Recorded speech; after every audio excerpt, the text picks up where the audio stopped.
रास्ते में ठोकर लगी पैर को और पाया कि जिस चीज से ठोकर लगी वो एक इंसान की खोपड़ी थी।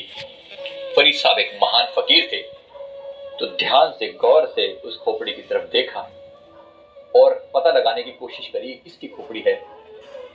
ऐसे जो दिव्य पुरुष होते हैं इनकी निगाहें बड़ा दूर तक जाती हैं, गहराई तक जाती हैं। तो देखा उन्होंने कि ये जो खोपड़ी है एक ऐसी स्त्री की खोपड़ी है जो किसी समय में नगर वधू हुआ करती थी, जिसको आज के समय में हम प्रोस्टिट्यूट कहते हैं। और कहते हैं कि इतनी सुंदर थी, इतनी सुंदर थी कि पूरा शहर इसका दीवाना था। और किसी समय में ऐसी हालत थी, इसके नयन इतने सुंदर थे कि देखने वाले इसकी अदाओं से घायल हो जाया करते थे।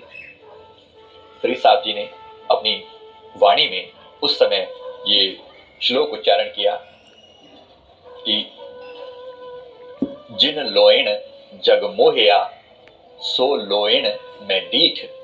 जिन आंखों ने सारे संसार को मोह रखा था, मैंने उन आंखों को देखा। लेकिन किस कंडीशन में देखा, किस कंडीशन में देखा? आज फरीद जी उसकी उस खोपड़ी को देख रहे हैं और देख रहे हैं कि जिस उसके आंखों की जगह जहां पर वो सुंदर आंखें हुआ करती थी, अब वहां पर गड्ढे पड़े पड़े हैं। अब वो खोपड़ी मात्र बची है और वो जो गड्ढे पड़े हैं उसमें पक्षी ने अपने अंडे दिए हुए हैं और वहां पर अपना घोंसला बनाया हुआ है। तो फरीद साहब जी ने ये श्लोक उच्चारण किया कि जिन लोएण जग मोहया से लोएण मैं डीठ। कज्जल रेख न सह दिया से पंखी सुए बहीठ। एक समय ऐसा था, फरीद जी ने अपनी दिव्य शक्ति से देखा कि इसकी आंखों के लिए काजल तैयार करने के लिए एक दासी को इन्होंने कहा, जो ये नगर वधू थी जिनकी खोपड़ी यहां पर पड़ी थी, इन्होंने अपनी एक दासी को कहा मेरे लिए काजल तैयार कर दो।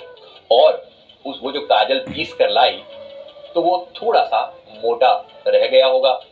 उस काजल को जब उन्होंने आंखों में डाला तो आंखों में थोड़ी जलन हुई और बहुत गुस्सा आया और उन्होंने उस दासी को बहुत मारा था, बहुत मारा था। तो फरीद साहब जी लिख रहे हैं कि कज्जल रेख ना सहंदिया, किसी समय में काजल की हल्की सी चुभन भी उसे महसूस नहीं हुई थी।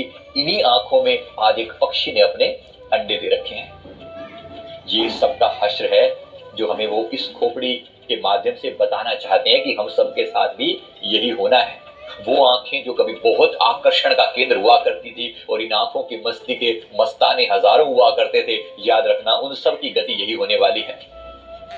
बॉलीवुड के वो स्टार जो कभी चमका करते थे, जरा देखें एक से एक चेहरे जिनके अंदर इतनी चमक होती थी, जो बहुत सुंदर लगा करते थे, जिनके आंखों को देखने के लिए, जिनकी अदाओं को देखने के लिए लोग फर्स्ट हो जाया करते थे, घर वालों से झगड़ा करके और पैसा लगाकर उनको देखने के लिए जाया करते थे। उनकी एक झलक को पाने के लिए लोग तरसते थे। अंत में बुढ़ापे ने उन्हें कहां लाकर खड़ा कर दिया और मौत ने कैसे उस सूरज को ढलने दिया। जरा याद करने की बात है, आज जवानी पर इतराने वाले कल पछताएगा। चढ़ता सूरज धीरे धीरे ढलता ढल जाएगा, चढ़ता सूरज धीरे धीरे ढलता ढल जाएगा। याद रखना, समय निकलता चला जा रहा है, समय निकलता चला जा रहा है। और इससे पहले